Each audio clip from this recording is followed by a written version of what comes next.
বন্ধুরা, আমরা এই চারটা দিয়ে শুরু করেছিলাম আমাদের সেন্ট্রাল প্রসেসিং ইউনিটের টপিকগুলো পরপর। আমাদের প্রথম এই টপিকটা হয়ে গেছিল, আর গত এপিসোডে আমরা এই টপিকটা কভার করেছি। তাহলে আজকে এই টপিকটা করব। Memory unit. মেমোরি বলতে যেটা আগে তোমাদের বিভিন্ন প্রাইমারি মেমোরি, সেকেন্ডারি মেমোরি করিয়েছি, সেম জিনিস। মেমোরি বলতে যেটা বোঝায় সব ক্ষেত্রেই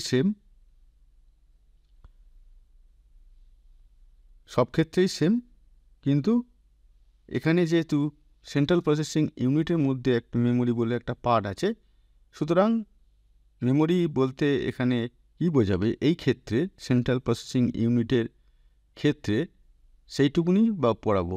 বাকি মেমোরির যা কাজ করার পদ্ধতি বা মেমোরির যা ফাংশন, ফিচার্স, বাকি সব সেম। তাহলে চলো দেখে নেওয়া যাক যে আমরা মেমোরি বা স্টোরেজ ইউনিট বলতে কী বুঝি। আগে সেটা একবার দেখে নিই। A computer system's memory or storage unit maintains instruction, data and intermediate outcomes.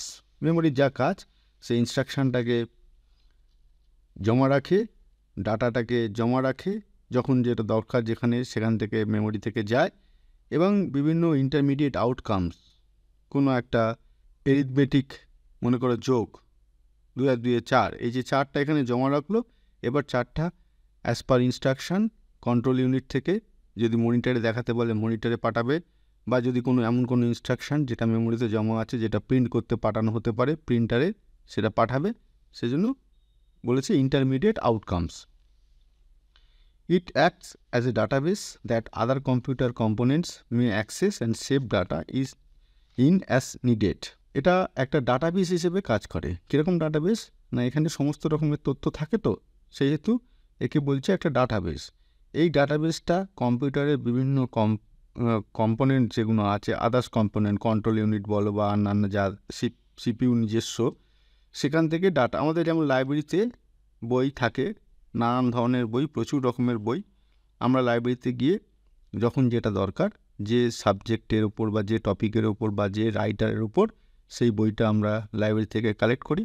এখানেও ঠিক তেমনি মেমোরির মধ্যে সমস্ত রকম ডাটা আছে, সেই জন্য একে ডাটাবেস বলা হচ্ছে। যখন যার যেটা দরকার, সেই ডাটাবেস থেকে ডাটাটা নেবে এবং সেখানে ডাটাটা সেভও রাখতে পারবে মেমোরির মধ্যে। This device has numerous names because of its numerous function. এই মেমোরি এখানকার শুধু সেন্ট্রাল প্রসেসিং ইউনিটের বলে নয়, যে কোনো মেমোরি বিভিন্ন জায়গায় বিভিন্ন রকম ফাংশান হয়, এক এক জায়গায় এক এক রকম ফাংশান হয়। সুতরাং সেই অনুযায়ী কোন জায়গায় কোন লোকেশানে আছে, সেই অনুযায়ী আবার মেমোরির আমরা বিভিন্ন নামকরণ করে থাকি সেই লোকেশান ওয়াইজ বোঝানোর জন্য। যেমন storage unit, main memory, primary storage or random access. এটা র্যান্ডাম অ্যাক্সেস মেমোরি হবে, র্যান্ডাম অ্যাক্সেস মেমোরি, র্যাম। ঠিক আছে, এবার আরও ভাগ আছে, ডি র্যাম আছে, সেকেন্ডারি মেমোরি, এটা ওটা নানা রকম আছে। মোটমাট কোন লোকেশানে ব্যবহার হচ্ছে, কী জন্য ব্যবহার হচ্ছে, তার উপর বেশ করে এই নামগুলো আলাদা আলাদা হয়েছে। The memory unit's capability directly affects the computer's speed, power and normal performance. ধরো আমরা কোনো ব্যাগে জিনিসপত্র রাখলাম বা কোনো আলমারিতে জিনিসপত্র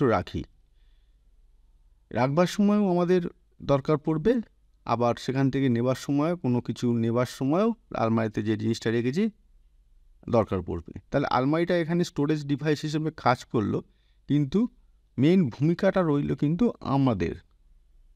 আমাকে সেই আলমারির কাছে এগিয়ে যেতে হবে, এবং কোনো রাখার জন্য, আবার কোনো যদি নেওয়ার হয় আলমারি থেকে, আমাকেই সেই আলমারির কাছে এগিয়ে যেতে হবে, ওখান থেকে অটোমেটিকলি চলে আসবে না। কিন্তু মেমোরির ক্ষেত্রে কি হয়? মেমোরির ক্ষেত্রে যেমন কোনো ইনস্ট্রাকশান বা ডাটা মেমোরিতে পাঠায় কেউ, কন্ট্রোল ইউনিট হোক বা যে কোনো কেউ পাঠালো, সেটা মেমোরিতে জমা হলো, আবার মেমোরি থেকে নেওয়ার সময় ইনস্ট্রাকশান পাঠালো, যে ওটা আমাকে ওখান থেকে মেমোরিকে ইনস্ট্রাকশান পাঠালো যে ওই ডাটাটা আমাকে ফেরত পাঠাও। তাহলে যে ইনস্ট্রাকশানটা দিল সে কিন্তু ফিজিক্যালি আমাদের মতো নিজে গিয়ে সেখান থেকে নিতে হয় না, তাকে শুধু ইনস্ট্রাকশানটা পাঠাতে হয়। মেমোরি সেই ইনস্ট্রাকশানটা পড়ে সেখান থেকে সে তার মধ্যে যে ডাটাটা, সেই রিলেটেড যে ডাটাটা স্টোর আছে সেটাকে ফেরত পাঠায়। তাহলে ডিফারেন্সটা কী হলো, এখানে আলমারি বা বুক সেলফ বলো বা যাই বলো, যেখানে আমরা রাখছি তার ভূমিকা আর এখানে এই ক্ষেত্রে মেমোরির ভূমিকা কিন্তু দুটো আলাদা হয়ে গেল। মেমোরি এবার সেই যে এখানে যে রিপ্লাইটা করবে সেইটার ওপর অনেকাংশ কম্পিউটারের পারফরমেন্স দাঁড়িয়ে গেল। মেমোরি যদি লেটে রিপ্লাই করে তার মানে পারফরমেন্স কমে যাবে, ডাটাটা পেতে আমাদের সময় বেশি লাগছে। আবার যদি খুব তাড়াতাড়ি রিপ্লাই করে তাহলে তাড়াতাড়ি পাবো। তার মানে যেটা দাঁড়ালো, আলমারিকে আমরা সেরকমভাবে দোষ দিতে পারবো না যে আমাকে কেন পেতে দেরি হচ্ছে। আমরা যদি ঠিক জায়গায় রাখি এবং ঠিক জায়গায় গিয়ে খুঁজি, আলমারি থেকে জিনিসটা পেয়ে যাব আমাদের তৎপরতার ওপর। আমরা কত তাড়াতাড়ি আলমারির কাছে যেতে পারছি জিনিসটা রাখতে, বা কত তাড়াতাড়ি আলমারির কাছে যেতে পারছি জিনিসটা নিতে। কিন্তু এক্ষেত্রে মেমোরির ক্ষেত্রে কিন্তু সেটা হলো না। মেমোরি একটা ইন্ডিভিজুয়াল পার্ট, ইন্ডিপেন্ডেন্ট পার্ট হিসেবে কাজ করলো। সেই জন্য বলেছে memory units capability of directly effects the computer speed. সেখান থেকে কত তাড়াতাড়ি পাচ্ছে তার উপর আবার যেখানে আসছে মেমোরি থেকে ইনস্ট্রাকশানটা বা ডাটাটা, তার পারফরমেন্স ডিপেন্ড করবে। সে আবার তাকে আগে পাঠাবে না কোথায় পাঠাবে না কী কাজ করবে, তাহলে সে মেমোরি থেকে না আসলে তাকে বসে থাকতে হবে। পাওয়ার অ্যান্ড নর্মাল পারফরমেন্স পুরোটা রিলেটেড হয়ে গেল, এখানে রিলেশানটা মেমোরির সঙ্গে হয়ে গেল। মেমোরি কেন, এই ধরনের হার্ডওয়্যারের ক্ষেত্রে প্রত্যেকটার ওপর পারফরমেন্স ডিপেন্ড করে আরেকজনের ওপর, আরেকজনের পারফরমেন্স ডিপেন্ড করে আবার আরেকজনের ওপর, এরকমভাবে জিনিসটা চলে। A memory unit with a larger ability allows for storing more data and instruction, resulting in an improved machine capacity to handle complicated tasks efficiently. একটা মেমোরির যদি খুব এবিলিটি মানে স্টোরেজ এবিলিটি বলো বা তার ফাংশান করার এবিলিটি বলো, সেটা যদি খুব বেশি হয় তাহলে বেশি সেই ইনস্ট্রাকশন হ্যান্ডেল করতে পারবে অ্যাট এ টাইম, বেশি ডাটা হ্যান্ডেল করতে পারবে অ্যাট এ টাইম। তার ফলে কী হবে, বিভিন্ন বড় কাজ বা কমপ্লিকেটেড কাজ খুব তাড়াতাড়ি একসঙ্গে সে কমপ্লিট করতে পারবে। মানে ইনস্ট্রাকশানটা যেটা অনেক কটা ইনস্ট্রাকশান বা অনেক জটিল ইনস্ট্রাকশানটা এলো, সেই জটিল ইনস্ট্রাকশানটা কী আছে ডিকোড করে সেটার ওপর কাজ করা তাড়াতাড়ি হবে। আবার কোনো ডাটা, একটা জটিল ডাটা আছে বা বড় ডাটা আছে, সেটাও ঠিক তেমনি সেটা পাঠাতে এবং নিতে তাড়াতাড়ি করতে পারবে। তার ফলে আলটিমেটলি কী হলো, মেশিনের ইমপ্রুভমেন্ট হলো। A computer system commonly has two types of memory, primary memory and secondary memory. তাহলে প্রাইমারি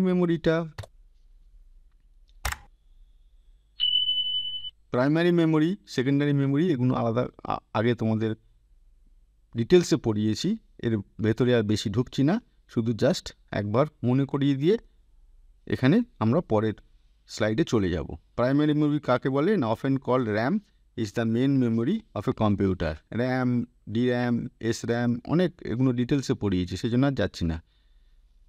সেকেন্ডারি মেমোরিটা কি বলছে না, includes hard disk type, solid state drives and external storage device, মানে পেন ড্রাইভ মনে করো। তাহলে এইগুলো হচ্ছে সেকেন্ডারি মেমোরির আওতায় পড়ে। এগুলো সম্বন্ধে বিশেষ ডিটেলসে গেলাম না, কারণ এগুলো ডিটেলসে করানো আছে আগের টপিকে। এরপরে আসব, মেমোরি যখন কাজ করে ভেতরে কম্পিউটারের ভেতরে, সে কিছু ফাংশানের মধ্যে দিয়ে যায়। মেমোরির সঙ্গে মেমোরি অপোজিটে যে থাকে, সে কন্ট্রোল ইউনিট থাকতে পারে, যে কেউ থাকতে পারে। মেমোরি ইন জেনারেল, মেমোরির সঙ্গে যখন কারুর আদান প্রদান চলে, সে কিছু ফাংশান বা ফাংশানের মধ্যে দিয়ে যায়। কি প্রথম হচ্ছে storage. The memory unit stores instruction, data and intermediate results for the computer to perform tasks. এটা একটু আগে বললাম, যে মেমোরি হোক না কেন এইগুলো সে করে থাকবে। ইনস্ট্রাকশান দেওয়া নেওয়া করবে, ডাটা দেওয়া নেওয়া করবে এবং কিছু ইন্টারমিডিয়েট রেজাল্টস স্টোর রাখবে সেটা যদি টেম্পোরারি মেমোরি হয় মানে র্যাম হয়, সে টেম্পোরারি টাইমের জন্য রাখবে। আর যদি হার্ড ডিস্ক মানে যদি পার্মানেন্ট স্টোরেজ হয়, নন ভোলাটাইল হয়, তাহলে সেটা পার্মানেন্ট হিসেবে রাখবে যতক্ষণ না আমরা ওটাকে ডিলিট করছি বা মুছে দিচ্ছি। আর কি retrieval, computer can access store information quickly and efficiently, enabling the processor to retrieve data and instruction during program execution. সেই মেমোরি যে লোকেশানেই হোক না কেন, যে নামেই হোক না কেন, সেখানে যে স্টোর থাকবে ইনফরমেশান, কম্পিউটার যেন সেখান থেকে কুইকলি এবং এফিশিয়েন্টলি ডাটাটা বা ইনফরমেশানটা নিতে পারে। মানে সোজা কথায় কম্পিউটার নেওয়া মানে প্রসেসর নেওয়া। প্রসেসর সেই ডাটাটাকে রিট্রিভ করতে পারে, সেই ইনস্ট্রাকশানটাকে রিট্রিভ করতে পারে কোনো একটা প্রোগ্রাম চালানোর সময়। যেমন ধরো আমরা কোনো ওয়ার্ডে কাজ করতে করতে হঠাৎ আমাদের মনে হলো আর একটা ফাইল আমাদের যেখানে আছে স্টোর করা হার্ড ডিস্কে, সেখান থেকে আমাদের একটা ইনফরমেশান দরকার। আমরা যদি সঙ্গে সঙ্গে সেই ফাইলটা খুলি, যত লেট করে খুলবে সেখান থেকে আমাদের ডাটা বা ইনস্ট্রাকশান সেই ফাইলে যা লেখা আছে সেটা পেতে দেরি হবে। সুতরাং যত তাড়াতাড়ি হবে তত কম্পিউটারের পারফরমেন্স বাড়বে। Temporary storage, the memory unit provides temporary storage. একটু আগে বললাম র্যাম যেমন টেম্পোরারি স্টোরেজ, ভোলাটাইল, যতক্ষণ পাওয়ার আছে সেখানে যে ইনফরমেশনটা ডাটাটা আছে, পাওয়ার চলে গেলে মুছে যাবে। For actively running programs allowing the CPU to access and manipulate data quickly. RAM একটা টেম্পোরারি স্টোরেজ হিসেবে কাজ করে, যেখানে আমাদের টেম্পোরারি ডাটা বা ইনস্ট্রাকশানগুলো থাকে। এর ফলে লাভটা কী হচ্ছে না, বারবার প্রসেসরকে বা সিপিইউকে হার্ড ডিস্ক বা যেগুলো দূরে প্রসেসর থেকে দূরে অবস্থিত সেখানে গিয়ে নিয়ে আসতে হচ্ছে না।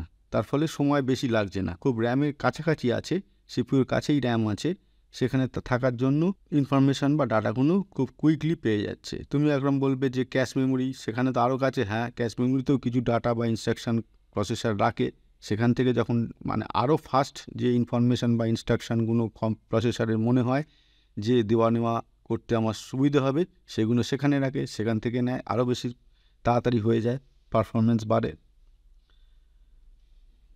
Data transfer, it facilitates the transfer of data between the CPU and other components of the computer system, ensuring smooth communication and efficient processing. সিপিইউর সঙ্গে আদার্স যে কম্পিউটার হার্ডওয়্যারের আদার্স যে কম্পিউটার থাকে, সেখানে ডাটা ট্রান্সফারটা যাতে স্মুথ হয় সেইটা এনশিওর করে। কারণ যত বেশি স্মুথ হবে তত অপর দিকের যে আছে ডাটাটা তাড়াতাড়ি পৌঁছবে এবং সে সেটা নিয়ে তাড়াতাড়ি কাজ করা শুরু করতে পারবে, প্রসেসিংটা ফাস্ট হবে। Fast access, the main memory unit offers fast access to data and instruction, reducing delay in program execution and enhancing overall system performance. Memory কোনো ডাটা বা ইনস্ট্রাকশানটাকে খুব ফাস্ট অ্যাক্সেস, সে যেই করুক অ্যাক্সেস মেমোরি থেকে যেই করুক করতে সাহায্য করে। এর ফলে কি হয়, সেই প্রোগ্রামটাকে এক্সিকিউশন করতে, মনে করো আমরা একটা ওয়ার্ড বা এক্সেলের ফাইল খুলছি, অনেক কম্পিউটারে দেখবে অনেকক্ষণ পর খোলে, আবার অনেক কম্পিউটারে ডবল ক্লিক করার সঙ্গে সঙ্গেই খুলে যায়। তাহলে যেখানে খুলে যাচ্ছে সেখানে বুঝতে হবে ফাস্ট অ্যাক্সেস হচ্ছে, সেখানকার স্পিড বেশি, সেই জন্য তার পারফরমেন্সটা বেড়ে গেল, ওভারঅল সিস্টেম পারফরমেন্সটা বেড়ে গেল। আবার যেখানে খুলতে দেরি হচ্ছে সেখানে ধরে নিতে হবে যে কোথাও না কোথাও কোনো স্পিডের বলো মিসম্যাচ হচ্ছে কোনো একটা পার্টের সঙ্গে আর একটা পার্টের, তার ফলে সেই ডাটাটা আমাদের সামনে আসতে ডিসপ্লেতে আউটপুট সময় লাগছে। আরেকটা আছে, এখানে একটুখানি বাদ চলে গেছে কোনো কারণে, র্যান্ডাম অ্যাক্সেস। র্যান্ডাম অ্যাক্সেসটা হচ্ছে it enables the CPU to retrieve data from any location in the memory unit without searching sequentially, allowing for quick and random access to information. এই র্যান্ডাম অ্যাক্সেসটা কী বলছে না, সিপিইউকে এটাকে একটা ক্ষমতা দেওয়া আছে বা সিপিইউ একভাবে কাজ করে। কিভাবে না, যে কোনো মেমোরি ইউনিটের যে কোনো জায়গা থেকে যে কোনো সময় যে কোনো ডাটা বা ইনস্ট্রাকশান সে নিতে পারে, দিতে পারে। এর ফলে কি হলো, আমাকে যদি এখন ধরো লাইন দিয়ে দাঁড়িয়ে আছে, আমি একজন করে পরপর যারা আসছে তাদেরকে কোনো কিছু দিচ্ছি, সেটা ন্যাচারালি সেটা অনেক দেরি করে হবে, কারণ পরপর আসবে তারপর আমাকে দিতে হবে। এরকম যদি হতো, সামনে যে যাকে পাবো দিয়ে দেবো, বা সামনে যাকে পাবো তার থেকে কিছু জিনিস নেবো, তাহলে জিনিসটা তাড়াতাড়ি হয়। এক্ষেত্রেও ঠিক তেমনি সিপিইউর যে এই যে ক্ষমতাটা আছে র্যান্ডম অ্যাক্সেস, এটার ফলে কি হচ্ছে, কোনো কিছু সার্চ করা, কোনো কিছু খোঁজা বা কোনো কিছু ডাটা জমা রাখা র্যান্ডামলি করে যাবে হ্যাঁ অবশ্যই সেই মেমোরির পার্টিকুলার একটা লোকেশানের মধ্যে, এবং সেই অ্যাড্রেসে থেকে নেবে, সেই অ্যাড্রেসে দেবে। তার ফলে কী হলো, কম্পিউটারের স্পিড আলটিমেটলি বেড়ে গেল।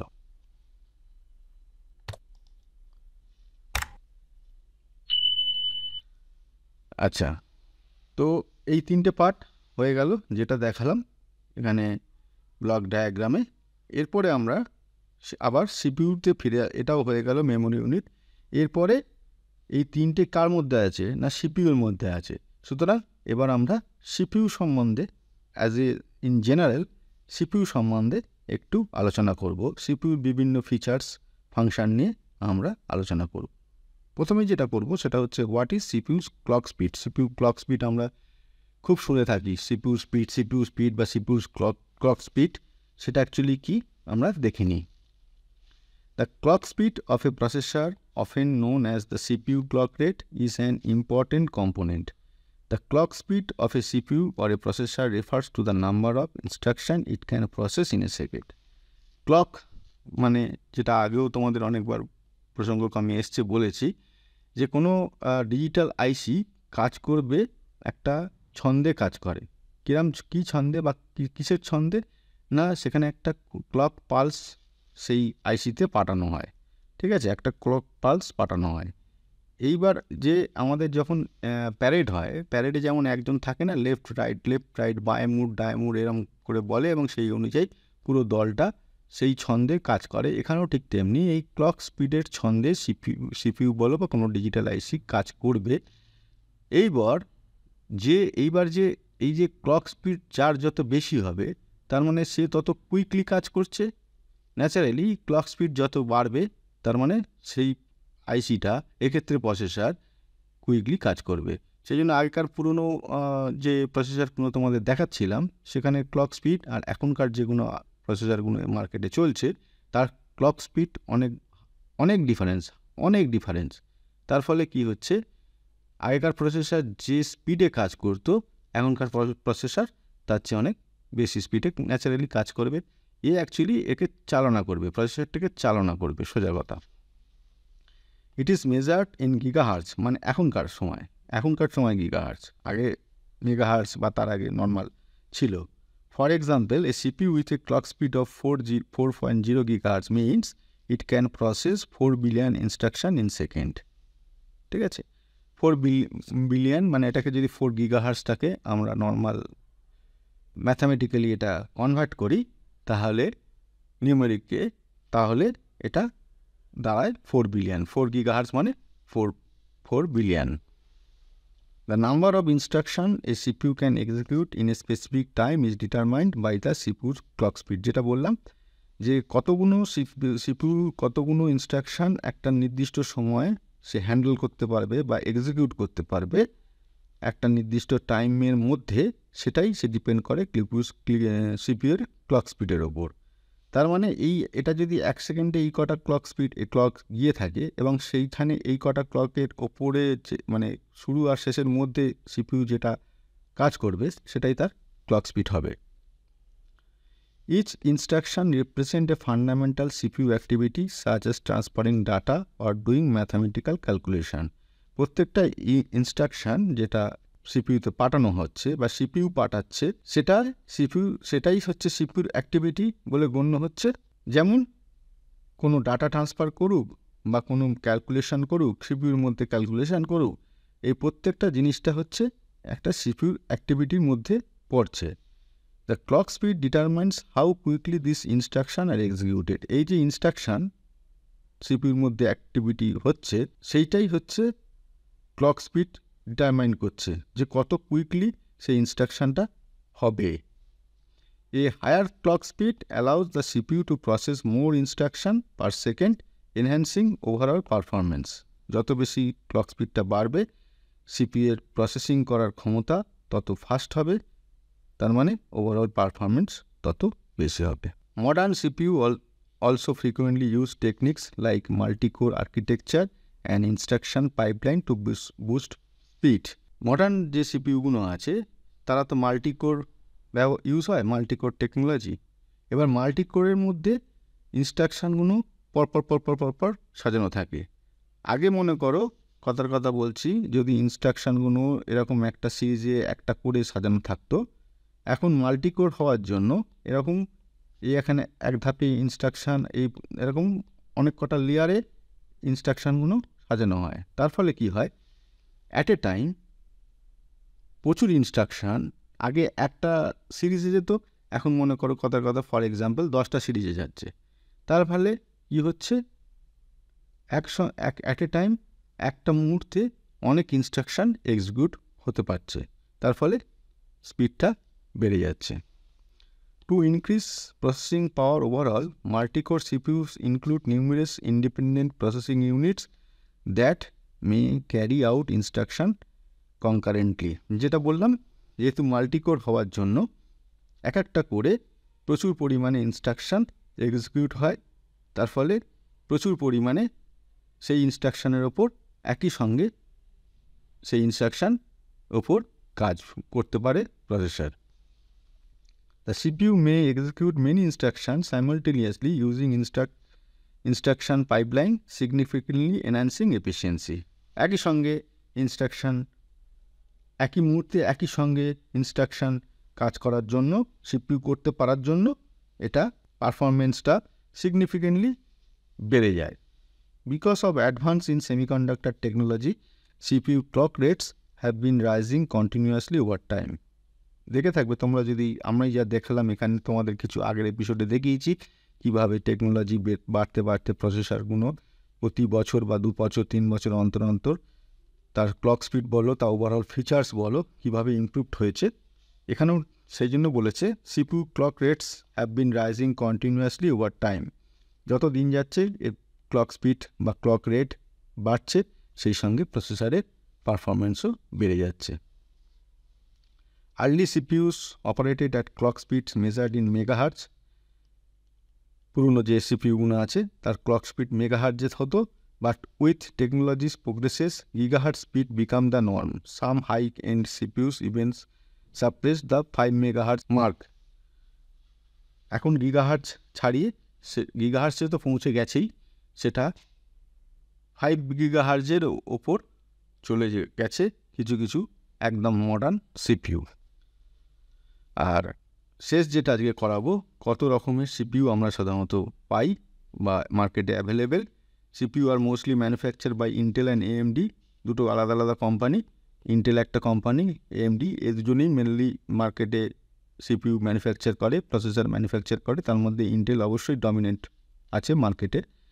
Each of which manufactures its own types of CPU, প্রত্যেকে যে যার নিজের সিপিইউ ম্যানুফ্যাকচার করে। In modern times, there are lots of CPU types in the market. Some of the basic types of CPU are described below. কি পাওয়া যায় মার্কেটে? Single core CPU, dual core CPU, একটা কোর, ডবল কোর, কোয়াড, হেক্সা, octa, multi. Multi মানে নিশ্চয়ই octa চেয়ে বেশি হবে। তার মানে এতগুলো কোরের সিপিইউ পাওয়া যায়। বুঝতেই পারছো এখানকার যা পারফরমেন্স হবে, তার চেয়ে এটা বেশি হবে, তার চেয়ে এটাও বেশি হবে, তার চেয়ে এটা বেশি হবে, এটা বেশি হবে, এটা বেশি হবে। কারণ যত কোর বাড়বে, ওই একটু আগে দেখালাম এখানে ইনস্ট্রাকশান, অনেক বেশি ইনস্ট্রাকশান একসঙ্গে একত্রে নিয়ে তার সে প্রসেসরটা হ্যান্ডেল করতে পারবে। তার ফলে তার কাজ করবার ক্ষমতা বেড়ে যাবে। অনেকে বলে না, আমাদের 2 হাতের জায়গায় 10 হাত হলে আমরা বেশি আরও কাজ করতে পারতাম। এখানেও ঠিক তেমনি, যে এত বেশি করে এত বেশি ইনস্ট্রাকশান এখানে এখন মডার্ন টেকনোলজিতে দেওয়া নেওয়া হয়, তারপর ন্যাচারালি অটোমেটিক্যালি প্রসেসরের পারফরমেন্স বেড়ে গেছে। তো প্রসেসর আরও আছে, আজকে এইখানে স্টপ করলাম। এরপরে বললাম যেটা তোমাদের একটু আগে, সিপিইউ ইন জেনারেল তার ফিচার্স দিয়ে বা ফাংশান দিয়ে শুরু করলাম আজকে। এরপরে বাকিটা সিপিইউর ফিচার্স এবং function in general as a whole, যার মধ্যে সব কিছু আছে, সব কিছু আলাদা আলাদা করে নিলাম। এবার একসঙ্গে সিপিইউ ইন জেনারেল করাবো, তার কিছুটা আজকে করিয়ে দিলাম, পরেরটা পরের এপিসোডে করাবো।